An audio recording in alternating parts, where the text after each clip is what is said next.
तो सीधा रुख करेंगे अपने मेहमानों की तरफ। आपको बता दें आज हमारे साथ इस चर्चा में जो मेहमान कार्यक्रम का हिस्सा बन रहे हैं वो आपकी स्क्रीन पर होंगे।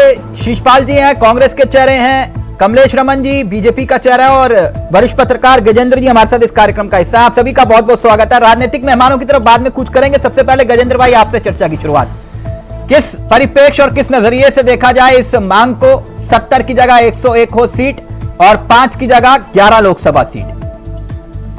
इसके दो मायने हैं।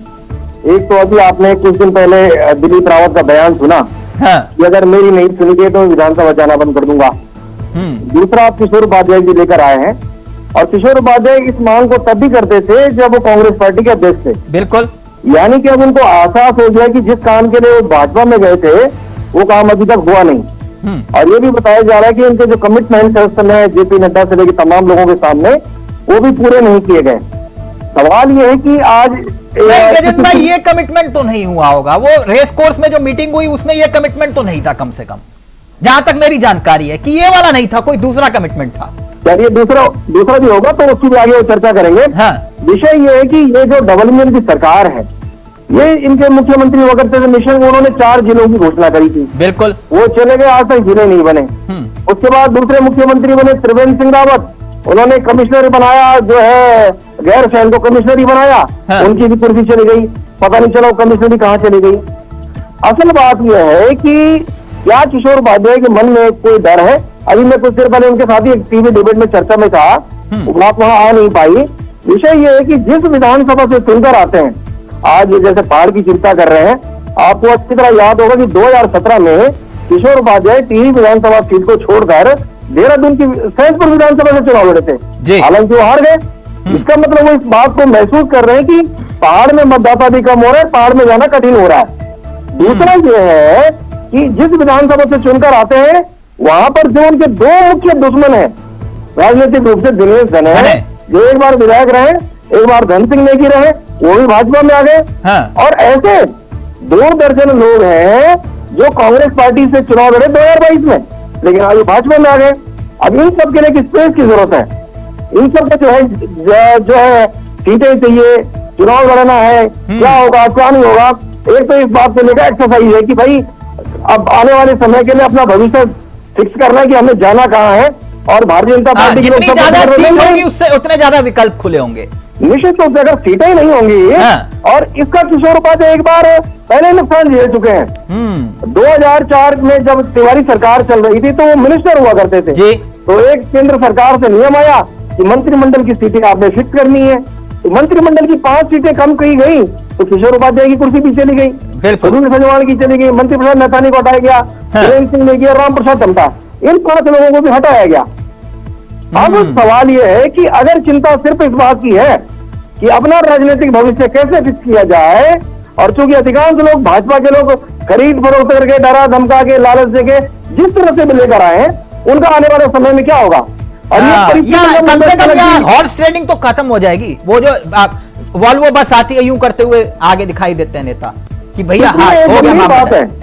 इसमें एक गंभीर बात है जो मुझे बहुत हल्की लगी। किशोर उपाध्याय जी अपना प्रस्ताव लेकर विधानसभा अध्यक्ष के पास गए, और विधानसभा अध्यक्ष का प्रस्ताव देने का कोई मतलब नहीं है। अगर आप उस काम के प्रति गंभीर हैं, आपको सदन के भीतर प्राइवेट मेंबर बिल लाना पड़ता है। प्राइवेट मेंबर बिल को आपकी सरकार पास करेगी, केंद्र को भेजेगी, उस पर सुनवाई होगी। और ऋतु खंडूड़ी के विषय में मैं इसलिए जो मुझे शंका है क्योंकि 2 साल से दल बदल की उमेश कुमार की याचिका को दबाकर बैठी है। जिस दल बदल के तहत प्रीतम पवार की विदाई की गई, राम सिंह कहना की गई, जिसमें राजकुमार की गई, उसी ट्रेंड का विषय जो है खानपुर के विधायक की फाइल दबाई गई है। और अगर ऐसे लोगों के ऊपर आप विषय लेकर जाएंगे तो मुझे बिल्कुल यकीन नहीं है ऋतु खंडूड़ी के ऊपर कोई एक्शन नहीं है। उनको प्राइवेट मेंबर बिल लाना चाहिए, कैबिनेट में विषय आना चाहिए, और सरकार जब कैबिनेट में विषय नहीं आएगा, प्राइवेट मेंबर बिल नहीं आएगा, इसमें विधानसभा अध्यक्ष का रोल क्या हो जाता है, ये भी एक बड़ा सवाल है। बहुत वैलिड सवाल उठाया। एक मिनट कमलेश जी, किस परिप्रेक्ष्य में देखा जाए किशोर उपाध्याय जी की इस मांग को? तिलक जी, मैं गजेंद्र भाई की बात का भी जवाब दूंगी, लेकिन मैं ये किशोर जी के बयान के ऊपर जो हमारी डिबेट चल रही है, वो विधायक है, जनप्रतिनिधि है, और अपने विचार, अपने मत और अपना प्रस्ताव सरकार को दे सकते हैं, और उन्होंने दिया। और सरकार उसमें क्या मंथन करती है, क्या उनके साथ वार्ता करती है, ये आने वाला समय बताएगा। सरकार को लेकिन प्रस्ताव नहीं गया, ना सरकार को प्रस्ताव नहीं गया। देखिए, जो विधानसभा अध्यक्ष अब ये आप कहेंगे, एक मिनट, संवैधानिक प्रक्रिया क्या है, कैसे 70 से 101 सीटें होंगी? रुकिएगा एक मिनट। मुझे लगता है कि हमसे ज्यादा किशोर उपाध्याय को इस मामले का ज्ञान होगा, मुझे ऐसा लगता है ना। वो तो आपके पूर्व प्रदेश अध्यक्ष भी रहे। जब वो हरीश रावत जी के पास इतना बड़ा जत्था लेकर पहुंच गए तो उनको इतना तो सब कुछ मालूम है, और इससे पहले भी वो बकायदा कोर्ट गए इस पूरे मामले को लेकर। मैं गलत तो नहीं कह रहा ना? तो विधानसभा अध्यक्ष का रोल इसमें क्या है, जरा मुझे ये बता दीजिए। तिलक जी, अब थोड़ा सा मैं भी बोल दूं। बिल्कुल। विधानसभा अध्यक्ष भी सरकार का पार्ट है, और वो अपनी बात को उन्होंने अगर विधानसभा अध्यक्ष के सामने रखा है तो क्या वो सरकार के सामने नहीं आएगी? क्या वो मुख्यमंत्री के सामने, कैबिनेट के सामने वो बात नहीं आएगी? अगर कोई विचार है, उनके मत है, क्योंकि वो उनके अपने व्यक्तिगत विचार है, अपना मत है, वो एक विधायक है, प्रतिनिधि के रूप में अपने विचार रख सकते हैं, अपना प्रस्ताव रख सकते हैं, उन्होंने रखा। अब वो किस परिप्रेक्ष्य में है, वो किस लिए रख रहे हैं, ये तो किशोर उपाध्याय जी बेहतर जब बैठेंगे तब बताएंगे। ये व्यक्तिगत विचार है उनके, ये व्यक्तिगत विचार। तो आप जब आप दोनों जब दूसरी पार्टी में और जब आपके प्रदेश अध्यक्ष हुआ करते तब भी ये व्यक्तिगत विचार तो सुनाई देते थे। नहीं, तिलक जी, अभी गजेंद्र भाई हमारे कह रहे थे, अभी वो जिस तरह के आरोप लगा रहे थे वो एक तरफा केवल और केवल सरकार पर आरोप लगाते हैं। देखिए आप पत्रकारों के कंधे पे ना बंदूक मत रखा करिए, जवाब दीजिए आप। मैं एक छोटी सी बात, फिर मैं शिषपाल जी के पास। कमलेश जी, अगर इतनी विधानसभा की चिंता है, चलिए वो तो बढ़ेगी नहीं बढ़ेगी, उनको बोलिए एक चिट्ठी जिसकी मांग को लेकर वो धरने पर बैठे थे दिल्ली में, ग्रीन बोनस की मांग को लेकर, आज तक ग्रीन बोनस का जी नहीं बोला उन्होंने। ग्रीन बोनस का जी भी नहीं बोला। जी क्या होता है ग्रीन बोनस का, वो भी नहीं बोला उन्होंने। बोलिए कि कर दे, एक मांग कर दे, लिख दे देश के प्रधानमंत्री के नाम चिट्ठी। और अभी आप कहोगे गजेंद्र जी सरकार के खिलाफ बोल रहे हैं, उनको रखने दीजिए, लेकिन कुछ मांग करते हैं, कुछ तय होता है, वो सरकार तय करेगी, वो कैबिनेट तय करेगा। मैडम, आप विपक्ष में कुछ और होते हो, सत्ता में कुछ और होते हो। अब मैंने कहा ना कि धरने पर बैठे हो, ग्रीन बोनस का जी नहीं बोलते। अब लिख दीजिए एक चिट्ठी देश के प्रधानमंत्री को, ना लिख कर देख लीजिए। समय पर सब अपनी बात को रखते हैं, पार्टी काउंटर रखी जाती है, सरकार के सामने रखी जाती है, कैबिनेट में रखी जाती है। ठीक, कैबिनेट का भी तो हिस्सा नहीं है। शिषपाल जी, एक बात, आप किस परिप्रेक्ष्य में देखेंगे किशोर उपाध्याय की इस मांग को, और क्या इसमें गलत है अगर 101 सीटें होती हैं तो?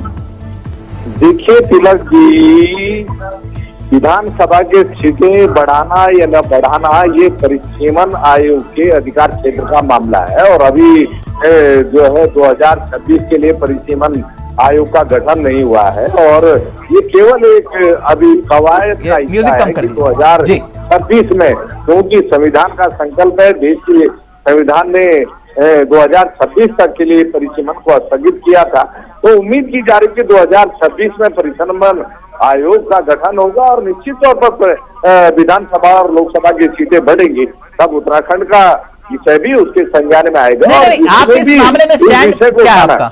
स्टैंड क्या है? मैं कह रहा हूँ, जिस भी व्यक्ति ने, जिस भी पार्टी ने इस विषय पे अपनी राय रखनी है, वो परिसीमन आयोग के सम्मुख रखनी है, और वही इसमें सक्षम अथॉरिटी है निर्णय। नहीं तो यहाँ सदन से अगर प्रस्ताव पास हो जाए तो इसमें दिक्कत क्या है? आप सहयोग करेंगे कि नहीं? नहीं, बिल्कुल करेंगे, सरकार हिम्मत करे। और नहीं, सरकार को नहीं हिम्मत करनी, आपको सहयोग करने का ऐलान करना है, इसमें सरकार हिम्मत क्या करेगी? निश्चित तौर पर सहयोग करेंगे अगर सरकार इस प्रकार का कोई प्रस्ताव लाती है, लेकिन ये परिसीमन आयोग के अधिकार क्षेत्र का मामला है, इसीलिए कह रहा हूँ। नहीं तो फिर किशोर उपाध्याय ऐसा क्यों कर रहे हैं? नहीं, अब वो क्यों कर रहे हैं इसका जवाब तो वही दे सकते हैं। आपको क्या लगता है? कांग्रेस पार्टी में, नहीं, अब आपके प्रदेश अध्यक्ष नहीं है, आप खुलकर बोलिए। अब आपके प्रदेश अध्यक्ष नहीं है, वो संगठन में कुछ लोग हैं जो उनके द्वारा, हाँ बाकी कोई टेंशन नहीं, बोलिए। ये बहुत सही मुद्दा उठा रहे हैं, ये कांग्रेस पार्टी का मुद्दा रहा है, और जब वो कांग्रेस के अध्यक्ष थे उस समय बहुत जोर शोर से इस मुद्दे की पैरवी करते थे, इसके लिए उन्होंने कोर्ट का रुख भी किया था। अब उनको इसकी याद आ गई है, अच्छी बात है। कांग्रेस पार्टी तो पहले से कहती रही है कि भाई पर्वतीय क्षेत्र की दुर्गमता का, वहाँ की जनसंख्या जिस तरीके से कम हो रही है उसका ध्यान रखना चाहिए, क्योंकि जहाँ ज्यादा आबादी है वहां पर जो है ज्यादा सांसद चुने जा रहे हैं, और हमारा जो अत्यधिक भूभाग है वो विकास से वंचित रह रहा है, क्योंकि जनसंख्या के आधार पर अच्छा, ये दिव्य ज्ञान मिल गया आप लोगों को? आधार पर जो है विधायक निधि, सांसद निधि ठीक, कमलेश जी जवाब मिल रही दीजिए। है। वो ये कह रहे हैं ये मांग तो कांग्रेस की थी, जब वो कांग्रेस के प्रदेश अध्यक्ष हुआ करते थे तब ये मांग रखते थे, और ये मांग बिल्कुल जायज है। वो मांग हमारी है, बीजेपी की नहीं है। देखिए तिलक जी, मैंने कहा कि वो विधायक है और अपनी बात, अपना प्रस्ताव वो रख सकते हैं, उन्होंने अपना प्रस्ताव रखा है। अब सरकार उसमें देखेगी, क्योंकि इसमें मानक है, इसमें बैठक होगी, इसमें प्रस्ताव बनेगा, सेंटर हो जाएगा, क्योंकि ये सारी जो चीजें हैं ये प्रक्रिया टेक्निकल चीजें हैं, ये कोई अपने आप सरकार बैठ कर तो नहीं बढ़ा सकती कि विधानसभा बढ़ा देगी। लेकिन उन्होंने अपना प्रस्ताव रखा, अपना मत रखा है, और अपने मत के अनुसार सरकार उसमें क्या बात रखती है, क्या आपस में सामंजस्य बैठता है, ये तो वक्त बताएगा। क्योंकि एक विधायक को हर तरीके से अपनी बात रखने का अधिकार है, जनप्रतिनिधि होने के नाते। तो मुझे लगता है कि अगर उन्होंने अपनी बात को रखा है तो सरकार इसमें संज्ञान लेगी हर चीज का। देखिए तिलक जी, मैं तो पहले ही कह रहा हूँ कि बिल्कुल सही मुद्दा उठा रहे हैं, और बहुत देर से उनको इस मुद्दे की याद आई है। कांग्रेस पार्टी के दौर में तो बड़े जोर शोर से उठाते थे, लेकिन जब भी परिसीमन आयोग गठित होगा, निश्चित तौर पर कांग्रेस पार्टी सक्षम अथॉरिटी के सामने अपनी बात रखेगी। बड़े असहाय हो जाते हैं कांग्रेसी इस मामले में, पूर्वोत्तर और एक बात गजेंद्र भाई ने बहुत अच्छी कही, मांग कर रहे हैं। शीशपाल जी, निश्चित तौर पर हमारी परिस्थितियां भी पूर्वोत्तर और दक्षिण भारत से भिन्न नहीं है, तो निश्चित तौर पर जो है बल के आधार पर लोकसभा और विधानसभा क्षेत्रों का परिसीमन होना चाहिए, जिससे पर्वतीय क्षेत्र के साथ न्याय हो सके। आप एक मिनट रुकिए, व्यावहारिकता की बात है ना। 15 अगस्त 2000 शायद 12 या 13, अगर मैं गलत नहीं हूं, parade ground doctor Ramesh Pokhriyal Nishank बोले 4 नए जिले बनेंगे, बोला था कमलेश जी, शीशपाल जी, क्या हुआ उनका? क्या हुआ? 24 आ गया। हरीश रावत जी बोले नहीं, वो जो है बोगड़ा जी बोले नहीं, 13 की जगह जो 4 खुद है उसको और बढ़ा दो, और फिर हरीश रावत जी ने इससे और बढ़ाओ, 23-24 कर दो। मन की मौत चल रही थी, वो बोले नहीं ये वाला जिला भी बनाओ, वो वाला भी बनाओ, वो वाला हुआ ना, बड़ी बात है जिला, एक नया जिला भी बना। जिले बढ़े हैं ना हमारे, क्या हुआ मैडम?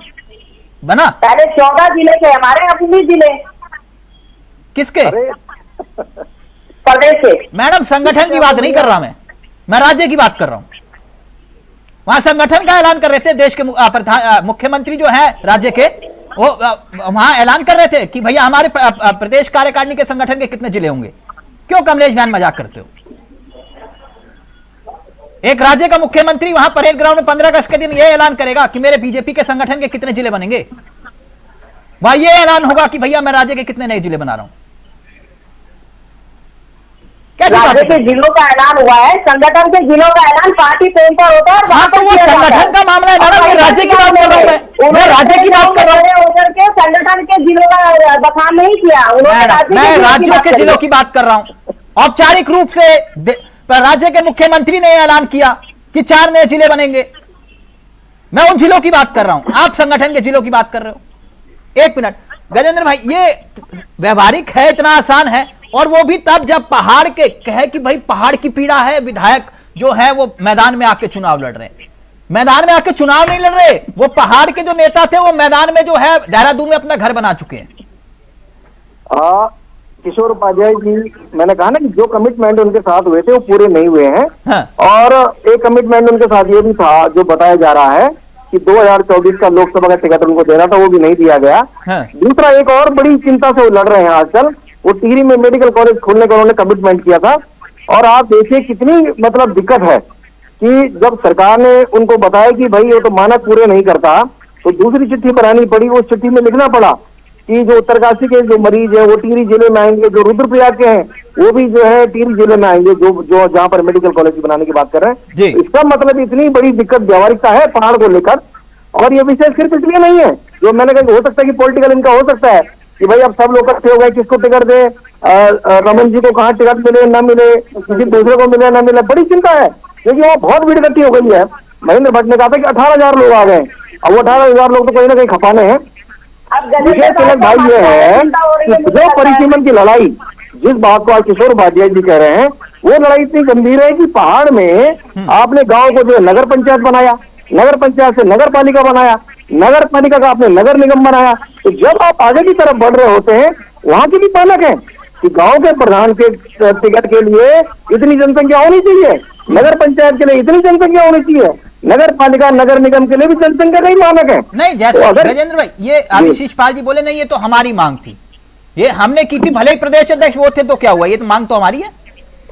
ये मांग भले ही आज अपनी बता रहे हो, हाँ। लेकिन इतना आज सब लोग जानते हैं कि कांग्रेस आज स्थिति बहुत खराब है। कांग्रेस के लोग अपनी जो जेन्युइन मांग है उनको लेके भी नहीं लड़ रहे हैं। ये बात अगर किशोर उपाध्याय उठा रहे तो किशोर उपाध्याय जी को इस काम के लिए बधाई नहीं जानी चाहिए कि कम से कम उनको इस बहाने याद तो आई कि भाई एक गंभीर मुद्दा था जिस मुद्दे को नहीं, ये तो किशोर लेकर उपाध्याय को निपटा दिए थे, बताइए, मतलब प्रदेश अध्यक्ष के रूप में। शिषपाल जी बोलिए जल्दी से।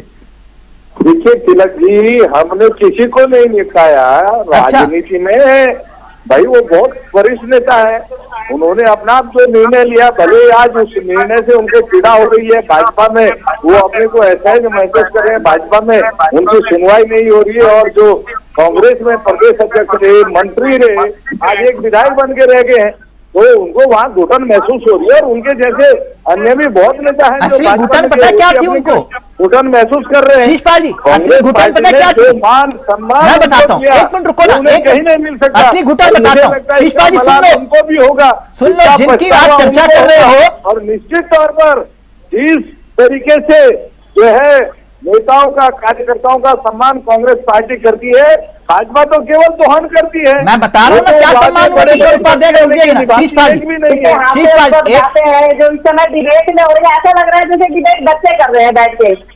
एक मिनट, देखिए अब बच्चे कर रहे हैं या बड़े कर रहे हैं, जो सवाल 15 अगस्त के दिन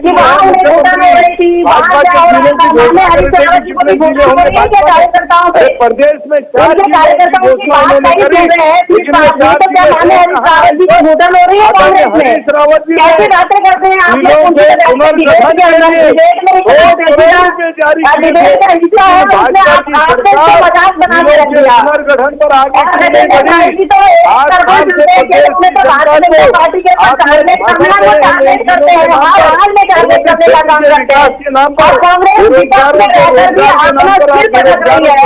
आगे बचाने की कोशिश कर रहे हैं। और बड़े नेता हैं आपके हरीश रावत जी, जो कार्यकर्ता समझ नहीं रहा है मेरी बात को, मेरा कार्यकर्ता नहीं सुन नहीं रहा है, तो आप सुन लीजिए उनकी थोड़ा सा शिषपाल जी और कमलेश जी रुके एक मिनट, मैं एक मिनट गजेंद्र जी के पास जाऊं। शिषपाल जी ने कहा उनको घुटन हो रही है वहां। एक मिनट कमलेश भाई रुकिए ना, एक मिनट रुकिए, एक मिनट। उनको असली घुटन पता कब महसूस हो रही थी, जब एक तथाकथित पीडीएफ बना था और उस पीडीएफ में दिनेश धने की एक अहम भूमिका होती थी, और हरीश रावत जी बहुत प्यार से दिनेश धने जी को रखते थे, जो मांगे किशोर उपाध्याय लेकर जाते थे उनके पास, वो हरीश रावत जी कहते थे हो जाएगा, मना किसी को नहीं करते थे, लेकिन वही मांग दिनेश धने की पूरी हो जाती थी। बोलिए जय श्री राम। अकेले कैबिनेट की बैठक होती थी बंद कमरे में पीडीएफ तथाकथित के साथ। देखिए तिलक जी, ये असली घुटन ये थी जब रिबन दिनेश धने काटते थे, जब टिहरी में दिनेश धने रिबन काटते थे, असली घुटन वो थी। शिषपाल जी, अपने विधायक गजेंद्र जी, मुख्यमंत्री ना सुने, अगर विकास के मुद्दों पर एक मिनट विधायक प्रस्ताव ला रहे थे तो उन प्रस्तावों पर तत्कालीन सरकार को काम नहीं करना चाहिए। हमें मालूम है जब पर्यटन मंत्री के तौर पर कौन से प्रस्ताव आ रहे थे। रुक जाइए एक मिनट, रुक जाइए गजेंद्र जी। नहीं निश्चित तौर पर प्रदेश एक मिनट सर, विधानसभा क्षेत्रों का कांग्रेस की सरकार में हुआ होगा, आप बताइए ना 8 सालों से क्या विकास हो रहा है? केवल बातें हो रही हैं, इन्वेस्टर मीट हो अब या तो टिहरी में विकास का क्रेडिट दिनेश धने को दे दो या किशोर उपाध्याय को दे दो, फिर आप छोड़ दी ना शिषपाल जी। अभी गजेंद्र जी को बोलने दीजिए। राजनीतिक निर्णय राजनीतिक स्तर पर लिए जाते हैं। अच्छा ठीक है, हम मालूम है, रुक जाइए गजेंद्र जी। तिलक जी, आज 2024 के उस दौर में हम पत्रकारिता कर रहे हैं, हाँ। जब पत्रकारिता के ऊपर गंभीर सवाल हैं, और मैं बड़ा सौभाग्यशाली व्यक्ति हूँ जिसने कुंवर प्रसून जैसे वरिष्ठ पत्रकार के सानिध्य में पत्रकारिता की पढ़ाई करी है। जब हम बैचलर ऑफ जर्नलिज्म और मास कम्युनिकेशन का कोर्स करते थे तो अतिथि शिक्षक के रूप में पढ़ाने आते थे, और उन्होंने मुझे एक ही बात सिखाई कि अगर पत्रकारिता में जिंदा रहना है तो ताकतवर लोगों से सवाल पूछना, सत्ता में जो बैठा होगा उससे सवाल पूछना और उसकी आंख में आंख डालकर सवाल पूछना। इसलिए मैं दंगे की चोट पर कहता हूँ कमलेश रमन जी, अगर आप सत्ता पक्ष से आएंगी तो सवाल आपसे पूछे जाएंगे, और अगर आप मूर्ख विपक्ष में चले जाएंगे आपको जनता नकार देगी, आपसे कोई सवाल नहीं पूछेगा। और इसलिए आप इस प्रकार की जो बच्चों वाली बातें करते हैं, कम से कम अपनी उम्र का लिहाज कीजिए। और सवाल आपसे तब तक पूछे जाएंगे जब तक आप कभी सरकार में जाएंगी, कभी आप भाजपा की सरकार में जाएंगी, तो सवाल का जवाब देने के लिए आखिर नहीं बताइएगा। करनी चाहिए आपको न्याय की बात करनी चाहिए। अगर काम मैंने कहा सरकार से सत्ता से ताकतवर लोगों से सवाल नहीं जाने। जर्नलिज्म के एक वरिष्ठ पत्रकार है आप हमारे, और हमें कह दिया कि जब आप कांग्रेस की रोटी खानी जाएंगे, वहाँ मलाई खानी जाएंगे, तो वहाँ आपसे सवाल पूछे जाएंगे। जब भाजपा की मलाई खानी जाएंगी वहाँ भी मैं सवाल पूछूंगा। ये मेरा धर्म है और यही पत्रकारिता की, इससे इतर कोई दूसरी परिभाषा नहीं है। जो लोग सत्ता की मलाई खाएंगे, जो सत्ता में रहेंगे, सवाल उनसे पूछे जाएंगे, जो कुर्सी पर बैठेंगे उनसे सवाल पूछे जाएंगे। इसलिए आप तैयार हैं? धैर्य नहीं है। आप एक वरिष्ठ पत्रकार हैं और आपसे ये उम्मीद होती है कि आप न्याय की बात करते हैं, हमेशा करते हैं। व्यक्तिगत मत होइए कमलेश भाई, एक मिनट रुकिए ना कमलेश जी प्लीज, व्यक्तिगत नहीं होना चाहिए। पहली बात ये, इसमें गलत क्या है? सवाल तो सत्ता से ही पूछे जाते हैं, नहीं बिल्कुल पूछे जाते हैं ना, तो फिर इसमें दिक्कत कमलेश भाई आप लोगों को तर्क से उत्तर दीजिए ना, दिक्कत क्या है? अगर वो आप बोलिए कि उन्होंने गलत बोला तो हाँ बोलिए कि ये तर्क गलत है, ये मेरा तर्क है। नहीं, मैंने आप तर्क से बात को काट दिया ना। जवाब देने का हमारा फर्ज है, हमारे घर में उनके सवालों का जवाब देंगे, वो हमारे पत्रकार हैं। शीशपाल, और फिर इस प्रदेश का हिस्सा भी है। गजेंद्र भाई का हम सम्मान फाइनल कमेंट शीशपाल जी लाइव में कमेंट आया, बोले कि ये मांग तो हरीश रावत की थी ना जो किशोर उपाध्याय हाईजैक कर रहे हैं, कुछ ऐसा है क्या शीशपाल जी?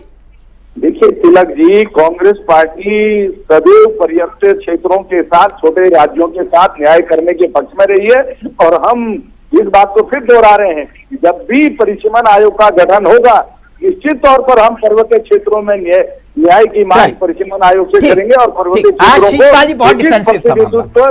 नहीं गजेंद्र जी समझ में नहीं आया ये शीशपाल जी का, मतलब ऐसा लग रहा था कि आज शीशपाल जी कांग्रेस के काम किशोर उपाध्याय के ज्यादा प्रवक्ता दिखाई दे रहे थे।